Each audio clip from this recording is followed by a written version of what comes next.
জানিয়ে গেলে সেটাকে কি পালানো বলা হয়? তোর যে ছেলেটাকে পছন্দ না, এটা আমাকে আগে বললেই হতো। তোর ছেলেকে দেখিয়ে নে, পছন্দ হবে কি? আর এভাবে না দেখে শুনে কাউকে বিয়ে করা যায় না। তাই তোকে কালকে ছবি দিয়ে গেলাম না, তুই বললি টেবিলে রেখে যা, পরে দেখিস নি। শোনো মা, এভাবে না বিয়ে হয় না। একটা ছেলেকে বিয়ের আগে ওর সাথে কথা বলতে হবে, ওকে জানতে হবে, আগে দেখতে হবে যে ওকে আদৌ বিয়ে করা যাবে কিনা। তারপর না হয় আমি সামনের কথা ভাববো।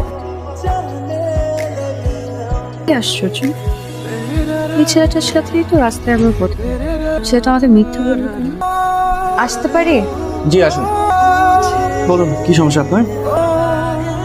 ঠিক, কালকে আমার আপনার সাথে বিয়ে হওয়ার কথা ছিল, আপনি আমাকে মিথ্যা বললেন কেন? আপনার সাথে কথা বলতে ইচ্ছে হচ্ছিল, তাই একটা ওষুধ বানিয়ে নিলাম। আর আমি যে বিয়ে থেকে পালিয়েছি, আপনার আমার উপর রাগ হয়নি? রাগ কেন হবে? আপনার বিয়ে করতে ইচ্ছে হচ্ছিল না, সাহস করে পালিয়ে গেছেন, এটাই তো ভালো। উল্টা